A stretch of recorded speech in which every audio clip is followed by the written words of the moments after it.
Hello guys, इस नए episode में आप सभी का स्वागत है। और मैं इस वीडियो में आपको एक ऐसे ट्रेन के बारे में बताने वाला हूँ जो द घोस्ट ट्रेन के नाम से भी जानी जाती है। So scary right. तो आज मैं इसी के बारे में बात करने वाला हूँ कि इसके साथ एक्चुअली में हुआ क्या था और ये 103 पैसेंजर्स के साथ कहाँ गायब हो गई। तो बात करते हैं इसकी प्रेजेंस की। तो इसकी प्रेजेंस हम लोगों को बहुत सारे देशों में देखी गई है। इंडिया, ब्राज़ील और कई अन्य देशों में भी इसे देखे जाने के दावे हुए हैं। तो कुछ लोग तो इसे पैरेलल यूनिवर्स से जोड़ते भी हैं और कहते हैं कि ये यहाँ इस दुनिया में आके टाइम लूप में फंस चुकी है। तो बात करते हैं इसकी कहानी की। इसकी कहानी शुरू कहाँ से हुई। तो कुछ साल पहले 14 जून 1911 में रोम की ये ट्रेन चली थी। वो 103 पैसेंजर्स सिर्फ एक्सप्लोर करने के लिए निकले थे और उनको एक पास के एक हिल स्टेशन में जाना था और उनको उस बात का बेखबर है कि उनके साथ उस स्टेशन के बाद क्या होने वाला है। तो उनके सफ़र में एक छोटा सा 1 किलोमीटर का टनल भी आता था जो इस ट्रेन को उस टनल से होते हुए उस स्टेशन पे जाना था। पर मैं आपको बता दूं, वो ट्रेन एक टनल से अंदर तो गई लेकिन वो कभी बाहर ही निकली दूसरे टनल से। तो इस टनल 1 किलोमीटर का था। तो कुछ लोगों को लगा कि ये कुछ टेक्निकल डिफ़ॉल्टीज़ या कुछ। जब इसकी खबर पुलिस को पड़ी तब पुलिस यहाँ की जांच पड़ताल में शुरू हो गई। और मैं आपको बता दूं, वो उस टनल में जाते रहे और उस एक टनल से होते हुए वो दूसरे टनल तक निकल गए, पर उस ट्रेन का कोई नामो निशान नहीं मिला। तो आप लोगों को क्या लगता है 103 पैसेंजर्स के साथ ये ट्रेन कैसे गायब हो सकती है, वो भी इतनी जल्दी? और आसपास के स्टेशन से भी पता लगाया गया कि वो ट्रेन कहीं आपके स्टेशन में तो नहीं आके रुकी है या तो कहीं दिखी है। तो उन लोगों का सिर्फ एक ही जवाब था कि हमारे यहाँ ऐसे कोई इस नाम की कोई ट्रेन ही नहीं आई है। और मैं आपको बता दूं, इसकी मिस्ट्री तब सामने आई जब 2 पैसेंजर्स उस ट्रेन से जब कूद चुके थे। मतलब उस ट्रेन के जो सवारी थे उसमें से 2 लोग पैसेंजर्स में से नीचे कूद पड़े क्योंकि उनको कुछ अनहोनी सा घटित हो रहा था।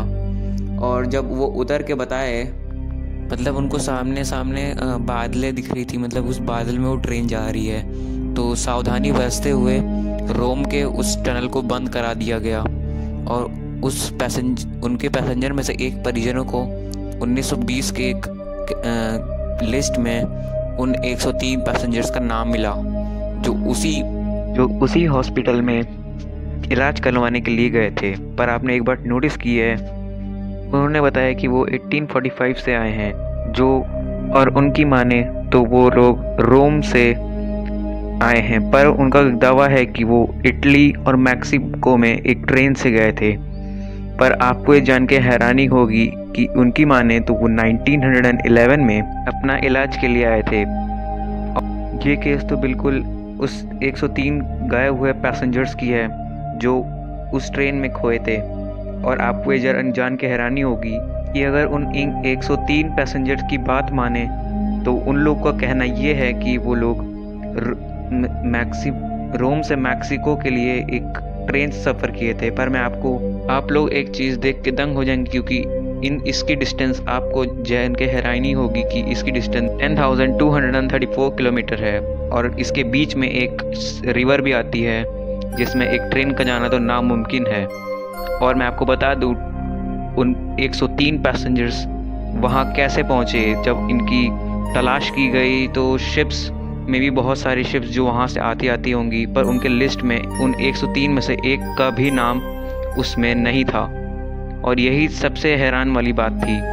और इसके बाद कुछ उनमें से एक पैसेंजर के पास एक सीक्रेट का डब्बा मिला जिस पे लिखा था 1907।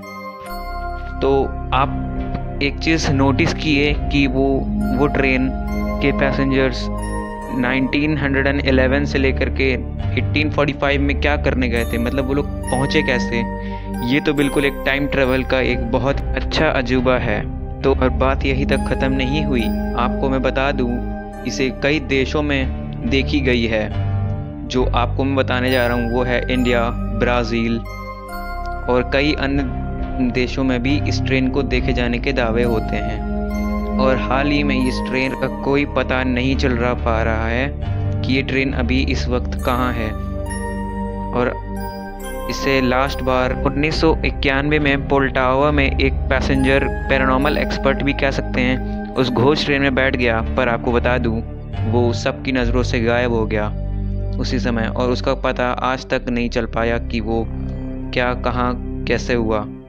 कुछ साइंटिस्ट की माने तो वो ट्रेन टाइम ट्रेवल का एक बहुत ही अच्छा एग्जाम्पल रहा है, और इसका एक मॉडल बना के एक म्यूज़ियम में रख भी दिया गया है कि वो ट्रेन आज तक। और इस ट्रेन का नाम बता दूं, इस ट्रेन का नाम है SCP-052। तो आपको क्या लगता है ये ट्रेन कहाँ गई और उसके साथ क्या हुआ? नीचे कमेंट्स में ज़रूर बताएं। और फ्रेंड्स, वीडियो कैसे लगी? अच्छी लगी तो प्लीज़ लाइक करें, शेयर करें, कमेंट करें। अगली वीडियो के लिए कुछ आइडिया दें। तब तक के लिए गुड बाय।